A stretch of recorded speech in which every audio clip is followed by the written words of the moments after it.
السلام علیکم په کوکید ویت هومیرا کې تاسو ته خوش آمدید وایو. نن به موږ پخوو کریلي او قیمه چې دا ډېر په اسانه طریقه باندې جوړولی شي.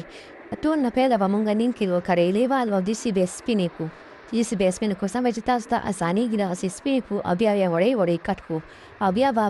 بیا به ښه صحیح جفتې وینځو او بیا په یو پتیله کې اوبه واچوو او په هغې کې به یو چمچه هلدي واچوو یو چمچه هلدي او دا به نیمه ګنټه کیږدو او دې لپاره موږ ته پکار دي 2 غټ پیازو او نیم کیلو قیمه او 15 ټماټر او دا مرچکي او دا مسالې وچه دمیا شوه دا سالن مساله شو هلدي شوه او سور مرچ شو دا دړه مرچکۍ شو. دې ته ټول نه پیله به موږ یوه ډکه چمچه غوړي والو په کړیچي کې به یې واچوو دا په چمچه یعنې دا دوه سمزومره غوړي دي دا ځکه چې دا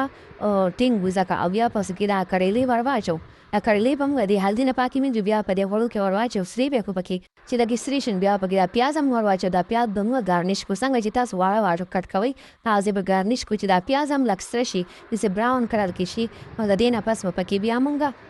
دا قیمه ور واچوو. دا قیمه چې پکې ور واچوو دا قیمه پکې هم ښه سره کړو چې دا قیمه غوړي را پرېږدي په دې کې به بیا هم د ادرک او د لسن دا پیسټ هم ور واچوو. دا قیمه سره شي نو دې نه پس پکې دا مسالې ور واچوو او د دې سره منټو دپاره به پکې ښه ولرو چې دا مسالې په دې کې حل شي او غوړي را پرېږدي مالګه به پکې حسب ضرورت ور اچوو موږ